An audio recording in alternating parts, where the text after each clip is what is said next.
Bismillahirrahmanirrahim. Assalamualaikum warahmatullahi wabarakatuh. Alhamdulillahirabbil alamin wa bihi nasta'inu ala umrid dunya waddin wassalatu wassalamu ala asyrafil anbiya'i wal mursalin sayyidina Muhammad wa ala alihi wa ashabihi ajmain. Rabbi shrah li sadri wa yassir li amri wa hlul 'uqdatam min lisani yafqahu qawli, amma ba'du. Para pemirsa yang dimuliakan oleh Allah Subhanahu wa taala, marilah kita bersyukur kepada Allah Subhanahu wa taala yang telah memberikan kita kesempatan untuk melaksanakan puasa pada hari ini. Merupakan puasa yang ketiga, hari ketiga yang mulai pada hari Selasa. Bagi yang mulai hari Senin, maka hari ini adalah hari keempat. Insya Allah sebentar lagi, beberapa jam lagi kita akan melaksanakan buka puasa untuk hari yang ketiga. Mudah-mudahan seluruh amal ibadah kita diterima oleh Allah Subhanahu wa taala. Amin Allahumma amin. Salawat salamullah mudah-mudahan tetap tercurah limpahkan kehadirat Nabi kita, Nabi besar Muhammad sallallahu alaihi wasallam, kepada keluarga beliau, kepada para sahabat beliau dan tabi'in, guru-guru kita. Mudah-mudahan semuanya mendapatkan rahmat dari Allah, mendapat pertolongan dan juga mendapat syafaat Rasulullah sallallahu alaihi wasallam. Amin Allahumma amin. Selanjutnya pada hari ini saya akan melanjutkan pembacaan kitab Shahihul Adabil Islamiyah. Itu kitab Sahih Adab Islami yang dikarang oleh Syekh Wahid bin Abdissalam Bali, yang kemarin sudah saya bacakan beberapa hadis tentang adabul istiqoz, yaitu tata cara bangun tidur. Maka pada kesempatan ini saya akan membacakan hadis yang berkenaan dengan adabu qadail hajati, tata cara itu buang air besar atau air kecil, baik BAB atau juga air kecil. Pada intinya bagaimana tata cara kita ketika akan masuk kamar mandi atau akan masuk WC. Hadis yang pertama, bab yang pertama adalah adabu qadail hajati, tata krama qadail hajah, BAB. Yang pertama, dzikru inda dukhulil khala'i, berzikir atau berdoa ketika akan masuk WC. Fafis sahihaini, dan dalam sahihain, kitab dalam Sahih Bukhari dan Sahih Muslim, disebutkan bahwa hadis diriwayatkan an Anas bin Malikin, dari Anas bin Malik radhiyallahu an, qala, berkata Anas bin Malik, kana ada an-nabi sallallahu alaihi wasallam, Nabi sallallahu alaihi wasallam, idza dakhala al-khala'a, ketika beliau masuk khala WC, qala, berdoa Nabi, Allahumma inni a'udzubika minal khubuthi wal khaba'is. Allahumma inni a'udzubika minal khubuthi wal khaba'is. Allahumma, wahai Allah, inni, sesungguhnya aku, a'udzubika, aku berlindung kepadamu, minal khubuthi, dari khubuth, wal khaba'isi, dan khaba'is. Apa yang dikatakan khubuth dan khaba'is? Disyarah di sini adalah bidammil ba al khabith, yaitu al khubuthi bidammil ba jam'ul khabith, jamaknya khabith. Wal khaba'ith jam'ul khabitha, yuridu dzukur syayatin wa inathihim. Jadi yang disebut dengan al khubuth wal khaba'is adalah setan laki-laki dan setan perempuan. Dan ternyata memang berdasarkan hadis ini bahwa setan juga berjenis kelamin, sama seperti manusia, ada yang laki-laki, ada yang perempuan, beranak pinak dan seterusnya. Sehingga ketika kita hendak masuk khala atau WC, maka dianjurkan oleh Rasulullah untuk membaca doa ini, Allahumma inni a'udzubika minal khubuthi wal khaba'ith. Wa fi riwayatin lil Bukhari, dan dalam riwayat bagi Imam Bukhari meriwayatkan idza arada ayyadkhulaha, dalam kitab beliau, sahih beliau, idza arada ayyadkhulaha, jika hendak masuk. Masuk ke mana? Ya masuk ke WC. Tapi yang di atas ini idza dakhala pakai fi'il madhi. Sedangkan di sini adalah fi'il mudhari ayyadkhula.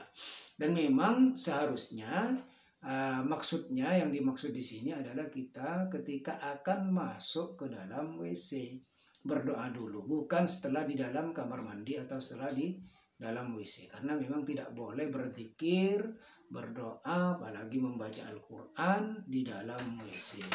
Tidak boleh membaca Al-Quran di dalam WC. Ahmad dalilu ala basmalati, dalil tentang basmalah, membaca basmalah.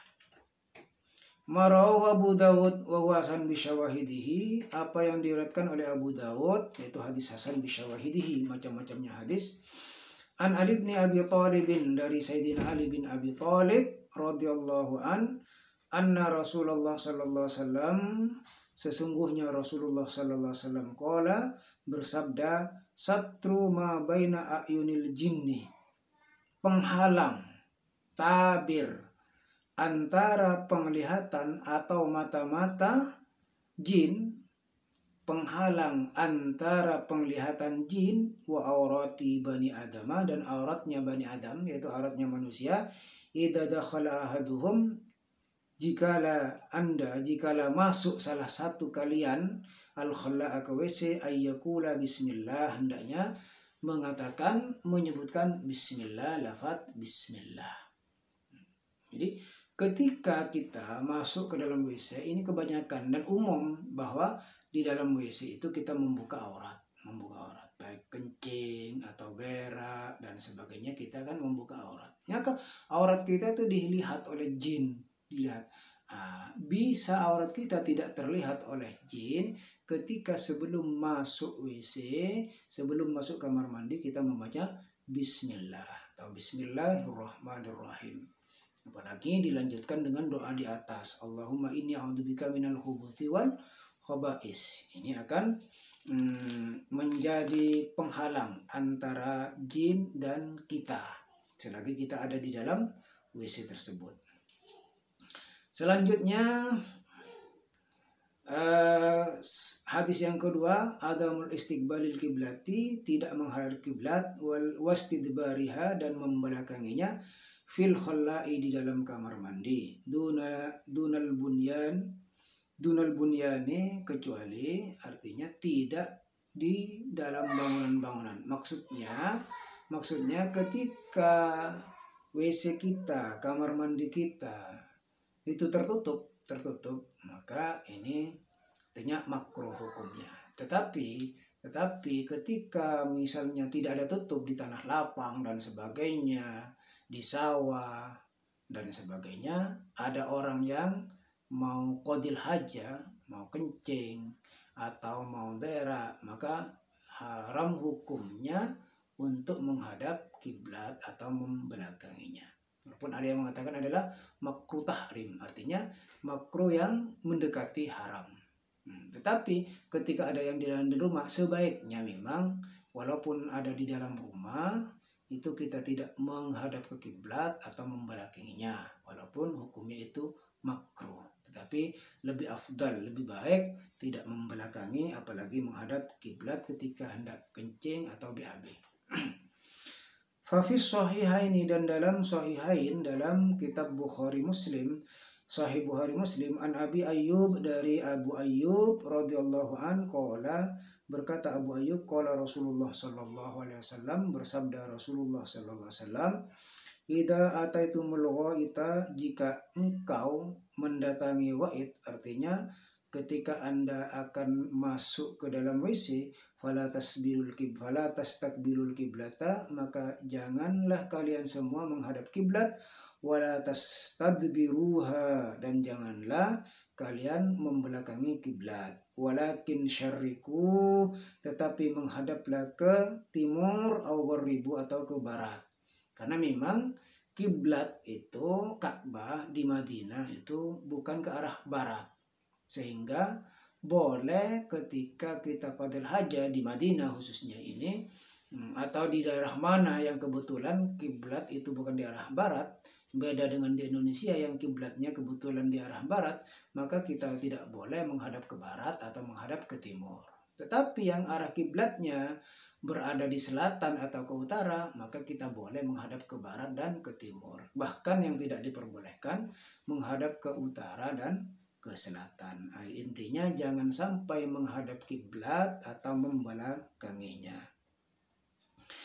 Qala Abu Ayyub, berkata Abu Ayyub, qadimna Syam, kami datang, kami tiba, kami mengunjungi negeri Syam. Fawajadna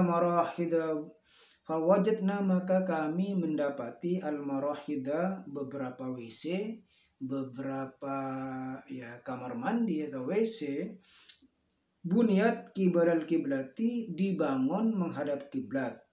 Fanan harifu, maka kami mengubahnya, maka kami memalingkan, kami menggesernya, artinya tidak menghadap kiblat lagi.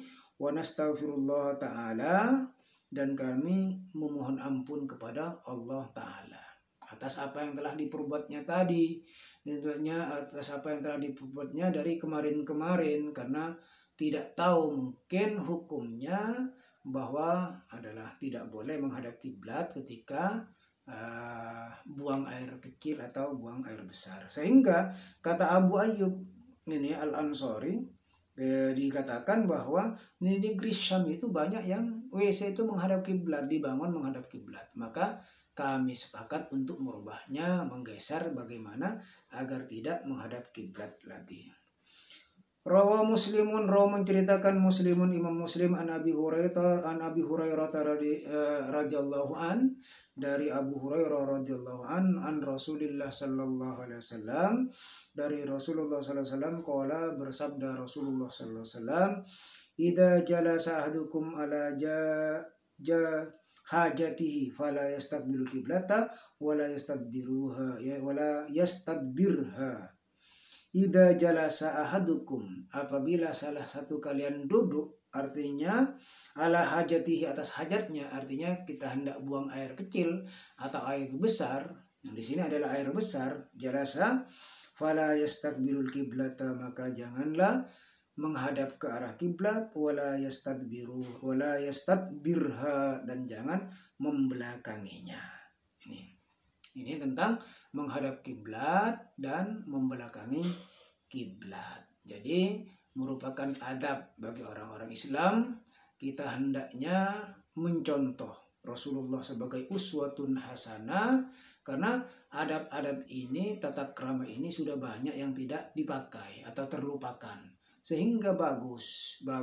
Misalnya ketika bukan di pintu tapi di samping pintunya, masih di luar, itu ditulisi oleh doa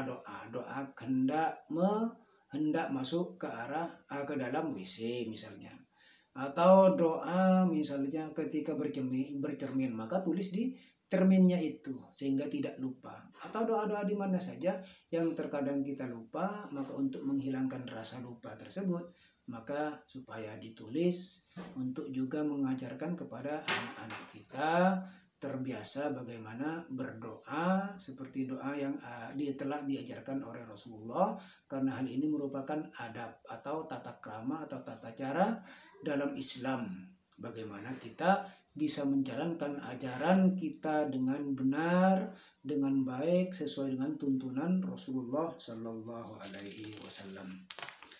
Untuk sementara demikian dulu apa yang bisa kita sampaikan, saya sampaikan pada hari ini. Insya Allah akan dilanjut oleh besok. Insya Allah mudah-mudahan kita tetap diberi umur panjang, diberi kesehatan, bisa beribadah istiqomah dalam bulan Ramadan dan ibadah-ibadah sunnah yang lain. Mudah-mudahan sekali lagi diberikan hidayah, ma'unah oleh Allah Subhanahu wa Ta'ala. Demikian.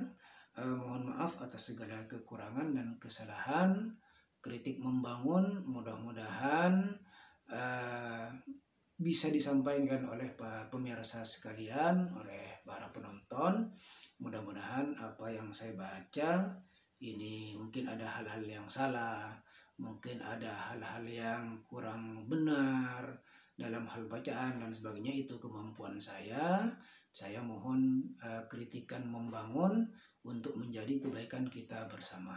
Demikian, mohon maaf. Wassalamualaikum warahmatullahi wabarakatuh.